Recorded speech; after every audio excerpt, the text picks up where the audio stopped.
गणेश जी के टूटे दांत की कहानी। जब महर्षि वेद व्यास महाभारत लिखने के लिए बैठे तो उन्हें एक ऐसे व्यक्ति की जरूरत थी जो उनके मुख से निकले हुए महाभारत की कहानी को लिखे।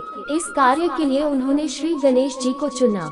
गणेश जी भी इस बात के लिए मान गए, पर उनकी एक शर्त थी कि पूरा महाभारत लेखन को एक पल के लिए भी बिना रुके पूरा करना होगा। गणेश जी बोले, अगर आप एक बार भी रुकेंगे तो मैं लिखना बंद कर दूंगा। महर्षि वेदव्यास ने गणेश जी की इस शर्त को मान लिया, लेकिन वेदव्यास ने गणेश जी के सामने भी एक शर्त रखा और कहा, गणेश आप जो भी लिखोगे समझ कर ही लिखोगे। गणेश जी भी उनकी शर्त मान गए। दोनों महाभारत के महाकाव्य को लिखने के लिए बैठ गए। वेद व्यास जी महाकाव्य को अपने मुंह से बोलने लगे और गणेश जी समझ कर जल्दी जल्दी लिखने लगे। कुछ देर लिखने के बाद अचानक से गणेश जी का कलम टूट गया। कलम महर्षि के बोलने की तेजी को संभाल ना सका।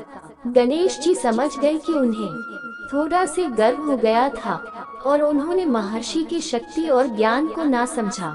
उसके बाद उन्होंने धीरे से अपने एक दांत को तोड़ दिया और स्याही में डूबाकर दोबारा महाभारत की कथा लिखने लगे।